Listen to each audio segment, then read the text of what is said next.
Hello everybody and welcome to my channel. In today's video, I'll be showing you how I'm making my DIY fairness soap with sandalwood licorice, so keep watching. So first ingredient is going to be soap bar. You can use any soap bar. I'm using this Nivea baby one because it's gentle for skin.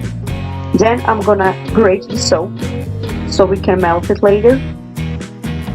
Try not to leave any chunks like I did, but it's still okay. I like it with my chunks. Then when I have completely grated the soap, I'm gonna put this in another container, in a metal one, which I'm going to put on the top of another bowl with boiling water so I can start melting it. Then I will start adding other ingredients. So I'll add 2 tablespoons of almond oil.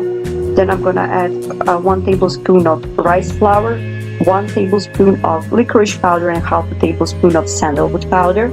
And then I'm gonna put this on the stove in order to do the double boil process. And while it's on the stove, I'll be mixing it and melting it, and I will also add 4 to 5 tablespoons of rose water because it's going to help this mixture to melt and it's going to make it more beautiful.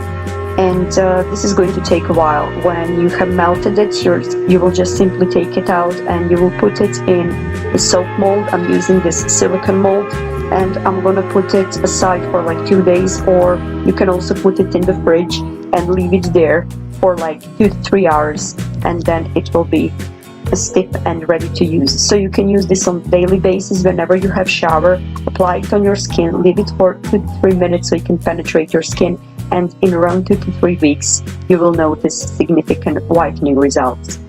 Thank you very much for watching. I hope you like this video. If you find it helpful, give me a thumbs up and see you in my next video. Bye.